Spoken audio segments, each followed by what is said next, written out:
Hi, and welcome back. This is Miesha, your host, and we're talking with Solaris BlueRaven. Please feel free to join the conversation anytime by connecting with me on chat, Twitter, or even calling in to the show at 702-425-9230. So we are going through some definitions so that when I let her loose, you'll understand what she's talking about, because she's got such advanced knowledge about this, and she's going to educate you very well.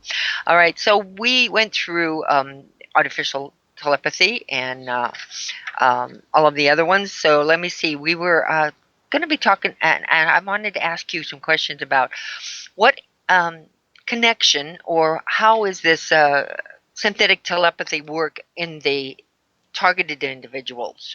Right. Well, I think some of the targeted individuals have psychotronic induction versus the artificial telepathy. You can tell insofar as if there's a real lifetime communication system running with the target. So if these guys are actually being trained by a handler, then that's artificial telepathy, synthetic telepathy, and it usually takes 1 to 4 people in the room programming a personal handler, but then there's programmers and operators involved. If it's just psychotronics, then that's when they get the visuals, and that's when they get force visuals, and then they're wandering around, but they're hearing all noise in their head, but it's incoherent, it's not making sense.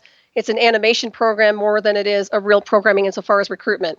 So there's two different things that they do. I think a lot of targeted individuals get kind of mixed up in the bunch because they're using them as kind of like lab rats to some degree to measure their brainwaves and see how they take certain transmissions, see if they react on the transmissions. So once again, it's a form of mind control, and it is kind of a tentacle to the artificial telepathy. If the person advances in consciousness in some way, if the target has a natural telepathic ability or natural gifts, then yes, they'll use artificial telepathy and enhance them with the artificial telepathy. And you'll see some of the targeted individuals who can do that.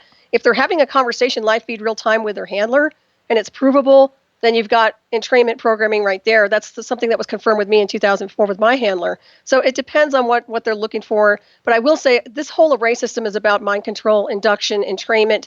What they call re-education is what they told me back in 2004. So in the old days, they take people to camps and entrain them, Right. Nowadays, they have remote tactical hardware. It's all satellite driven, and it's all about mind control. Right. Yes. In the old days, they took us all physically into the camps. I remember being in almost like I thought they seemed like boot camps, and all kinds of strange things, helmets, things put on your head, goggles, all kinds of strange things like that. Of course, electric shock and those things. So they are doing all of that synthetically to people. Right, because your body's a conduit too. It's all electrical. Your body is an electric conduit. It's a transmitter and receiver naturally. It's a natural antenna. All they're doing is piggybacking off of your natural signal, and they're heterodyning, which is something we touched on off air, and I can describe that. But what the heterodyning is, it's called EEG, and EEG measures brainwave signals. That's what it does. So with synthetic telepathy, you have two brains. You have your own brain, and then you have an exterior hard drive, what I call the supercomputer AI brain, and they interfere with each other because they're not in resonance. But what they'll do is they'll do an EEG heterodyning, which is it's a mixing of the minds. So what they're using are encrypted signals, mixing each signal onto the target. So you have this, it's almost like they can create a false brainwave pattern where it almost appears that people can be schizophrenic to some degree, depending on how hard they're trying to drive the target. And this is why mental illness is very scary, because they're, if they're using this technology, some people are not mentally ill. They're being targeted with a communication system that's altering their brainwave activity that makes them look like they're having a schizophrenic issue or something with bipolar. So it's taking it to another level altogether. Let me also add that there's an EEG cloning, what they do, which that means they're turning a target into a human robot. And that's kind of what they did to me. They use this to interrogate, spy, kill, or disable a target. And most of the time, these covert areas are collecting data to make the weapon system better. That's why they induct people. They're trying to perfect the technology, and I think it's safe to say they pretty much have done so. For weaponry. Oh, absolutely. For assassinations, you name it. I mean, they have their elite military personnel who has artificial telepathy, remote viewing, you name it. They can do it on the battlefield. And these guys are agents beyond agents. I mean, these are the guys that are like, I call them kind of like the Men in Black, because they have that almost off-world kind of morphing process in them because they've been so manipulated. They almost seem extraterrestrial. So, like, for instance, somebody who is having involuntary movements or feel like they're being raped, wake up and they feel like they're being raped, or they have all these strange things like this. Mm-hmm. What would What would that be? What Well, would you say that would be? yeah, that's their body's being remotely attacked. Bottom line, there's a real person in a real room who's created that program to assault them. And a lot of the times that they're feeling like they're being sexually attacked, they are. That's there's no difference between that and a real rape down the street. I'm not kidding. So literally what you're doing is you're getting violated by somebody in a control room somewhere that's basically triangulated you as a target and has sat there and is moving. Usually they're running energy through the chakra systems, which are the sexual systems. They like to move through the kundalini because that's where enlightenment comes from, and that's where they can hijack energy. So a lot of that has to do with manipulating energy fields. And you'll see a lot of people will say, well, this is maybe it was an astral rape and maybe it was something with an extraterrestrial. Well, no, it's not. It's these guys in the underground deploying and targeting people for their own gratification, sometimes just get off on it in the illusion of, or literally to sit there and control and manipulate a target and drive them crazy. Wow, fascinating. So then that goes to the next question is ritual abuse. People have talked about being part of ritual abuse programs, and they are definitely synthetic, artificial, they're definitely being psychotronically attacked. So how does that play into it? Right. It's really interesting because what I've seen is they like to go after people who are enlightened in some way, who have done a lot of spiritual work, who are of a very high, what I call light body consciousness, light body Merkaba, very high ascended consciousness design work, or people who are what I call avatars in mystery school teachings. Those of us who have a background in consciousness and know healing work, natural healing abilities, we tend to get hijacked by these cabals and these groups and these organized collectives. The bottom line is what they're trying to do is insert entities through the transmission. So you have the interconnection of the technology, which is AI oriented.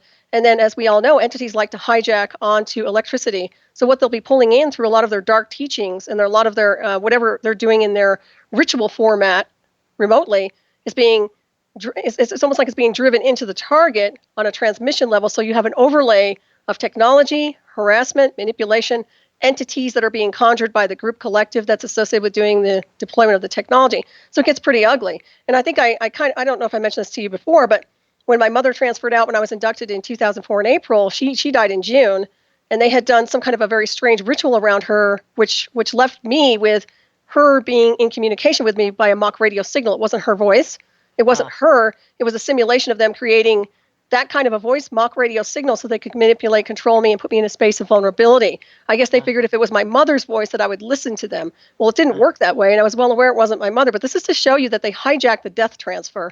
And what they can do is triangulate someone at the time of their death, map the brainwave activity, interface it onto the AI, and do a playback onto a target or anybody. These are manufactured synthetic ghosts, and these are creepy because now they've weaponized the paranormal, Miesha, bottom line.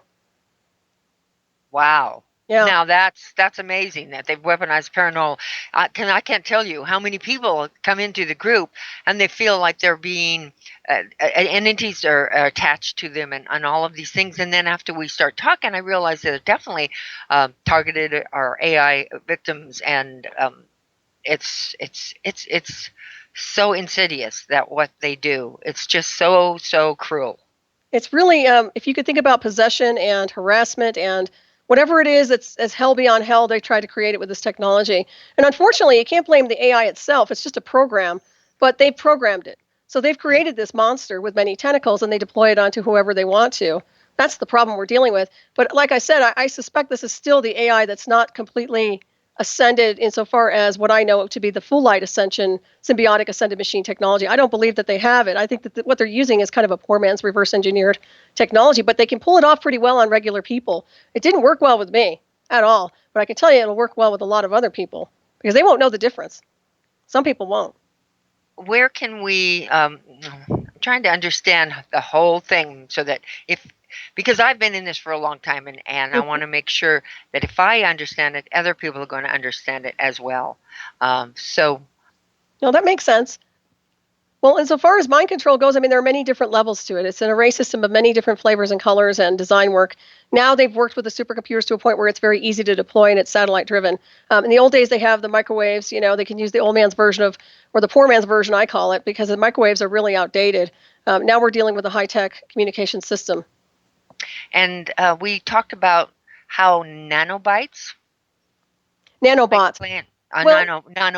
Okay. Right. Well, there's a lot of nanotechnology that supposedly is being deployed through aerosols, and it's pretty much everywhere to some degree. There is a technology that is self-replicating that once it's inhaled or it gets inside the body in some form or design, it can replicate itself, self-replicate to a point where it can program. And if it's being programmed by an outside source, like these people in a control room, if they've already programmed the technology, then it will self-replicate to take over the host. And that's a slow, gradual takeover. We've talked about nanosuits, which literally is like having a suit inside.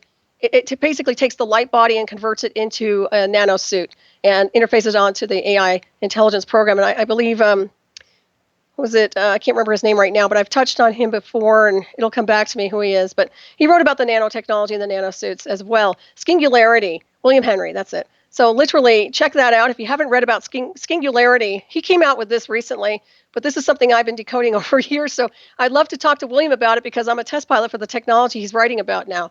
So it's kind of cool, and it's sick at the same time. Oh, yes. And, people can go and look up these terms because they're real. Mhm. And for instance, who are some of the people or the books that they can check out in order to understand more about it? Right. Well, Besides yours, of course, your book, for sure, Yeah. The Eye of the Remote.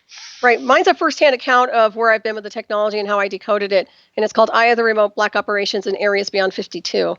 And that was published in 2008. And then, of course, the sequel is Programmed by Deception, Eye of the Remote Series 2. But Dr. John Hall, he's one that's very, very good. Dr. Robert Duncan, Dr. Robert Duncan has a book called Project Soulcatcher Volume 2. I highly suggest people pick that copy up. It's one that has all the decoding of a lot of technology that he helped create with some of these mind control programs. So it's unfortunate for him. I think he feels kind of bad that he actually was involved in that program, but it's there in print and you can read and actually absorb the material. It's not easy to read because it's kind of disturbing insofar as what the technology does to people and how it really messes up people's minds. But literally, that's one of the best ones. And then, I did mention Dr. John Hall, who did satellite terrorism in America. He wrote a book on that, which was on a firsthand account of his fiancée who was abducted and harassed in, I think it was Austin, Texas, if I'm not mistaken. So he's another one that, you look into these people and they've documented this data. They're credible. They're doctors. And not that people who just have experiences and aren't doctors aren't credible, but sometimes the media will look to people who are doctors as being, more trustworthy, and the illusion of it really doesn't make any sense. But these guys literally are good books and resources for the information along with mine.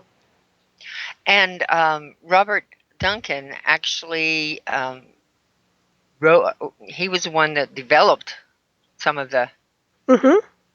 Yeah, he program. developed a lot of the early software program for the heterodyning, for the mind control, for the psychotronics, for a lot of the artificial telepathy. And he's talked about it quite a bit. And as you know, he's been at our summit before with the Mind Control Super Soldier Summit. Right. So he's explained a lot of the material and data. And I'll tell you what, it just correlates with everything that I've been through, because when I first encountered him, I started just running with the information and I knew I was right. And then when I met him, he confirmed all the data. So it was just like, well, I knew I was on the right track, and then he confirmed everything. So it was real interesting. Well, this is so fascinating. Now, I think are there any words that you're going to be talking about that the people won't, any terms that we need to go on?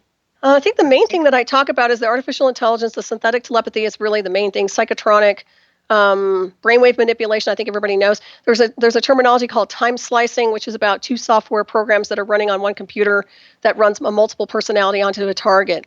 So these are terminologies you probably won't see in everyday reading, but these are things that they can do to create multiple personality disorder. And if you incorporate that with ritual abuse, you've got a person who's a mess after a while.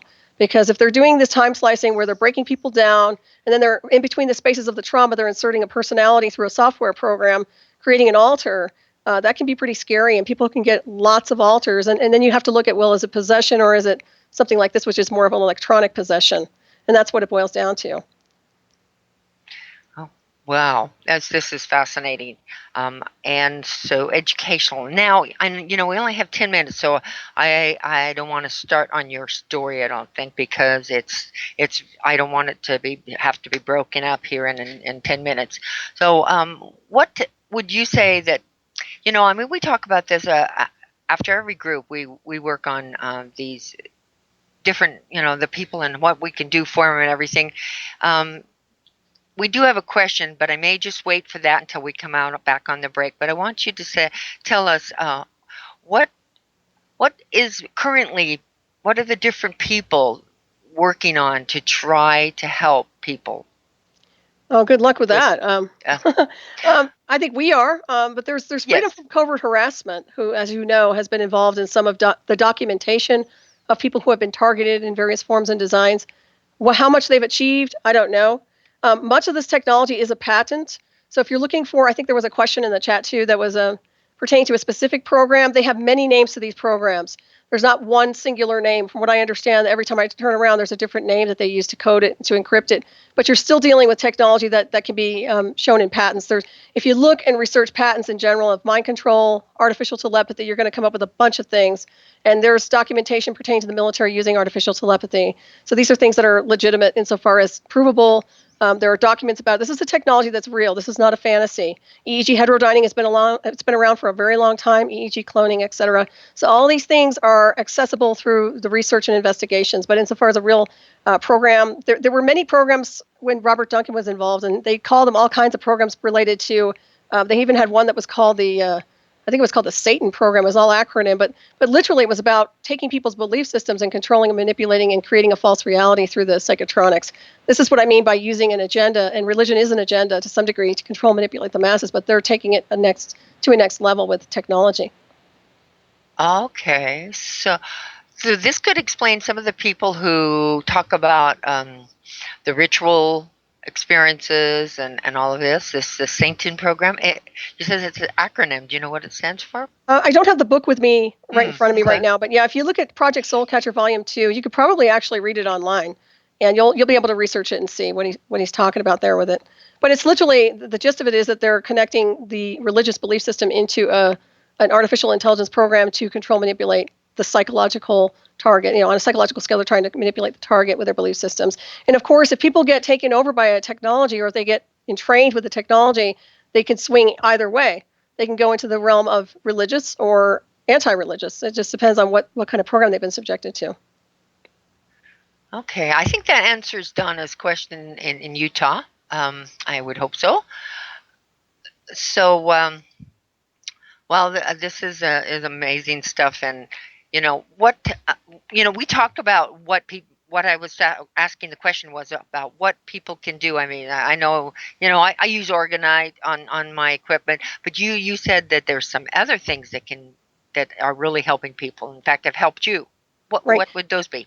Well, in the past, when I was first being hit with this program, there's radionics, which I suggest if you're just a target and you're not hearing the artificial telepathy. Radionics is a subtle energy broadcast, which means it can broadcast out anything that's trying to intrude in your aura, in your four-body system, whether it's electronic or whether it's manufactured by a spirit or a ghost or whatever. It's usually pretty good at broadcasting out. So that's one thing you can use. I've worked with the Tesla coils before, which literally broadcasts at the cellular level to a point where it blows out programming.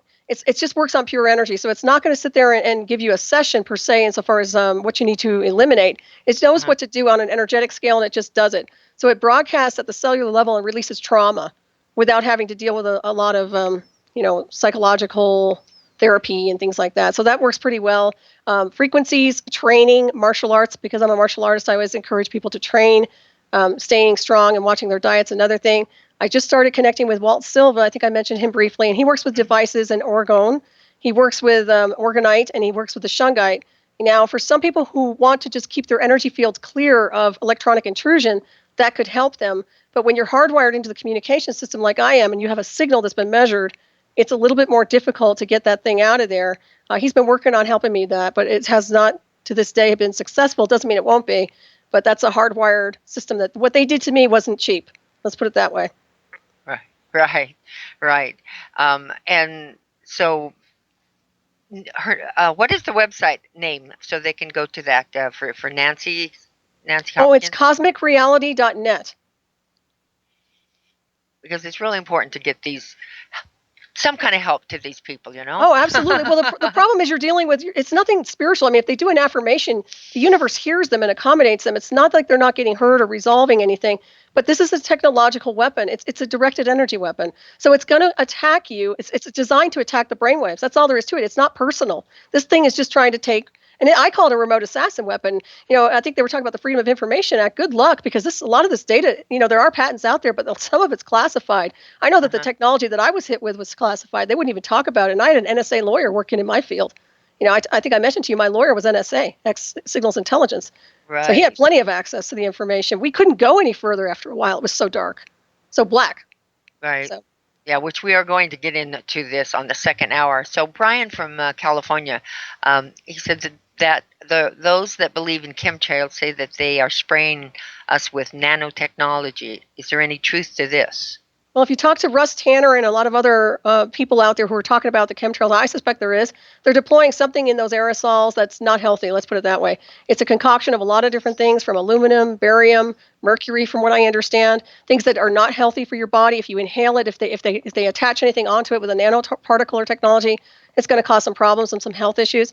And also, this is a calibration to transhumanism. So when you inhale these particles, they have to they're not going to dissolve inside of you. They're going to start formulating and self-replicating. So yeah, I would say that is a possibility, and I lean more towards it actually being accurate because of the people I've communicated with and interviewed. Okay.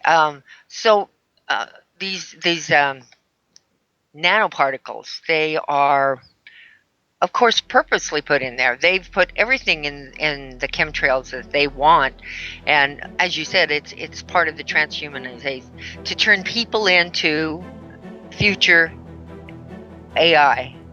Right. It's their version. That's where we're headed. Yeah. Their version. Mm-hmm. What they're trying to do is hijack ascension. If anybody knows what ascension is, those of us who, and we're not talking woo-woo new age, we're talking ascension, meaning light body Merkaba, multidimensional design, ascended mastery, avatar abilities where you can navigate through consciousness, that sort of thing. They're trying to hijack consciousness, the collectives, the energy, the light body, and they're trying to interconnect it onto their artificial intelligence program to control, manipulate on a global scale.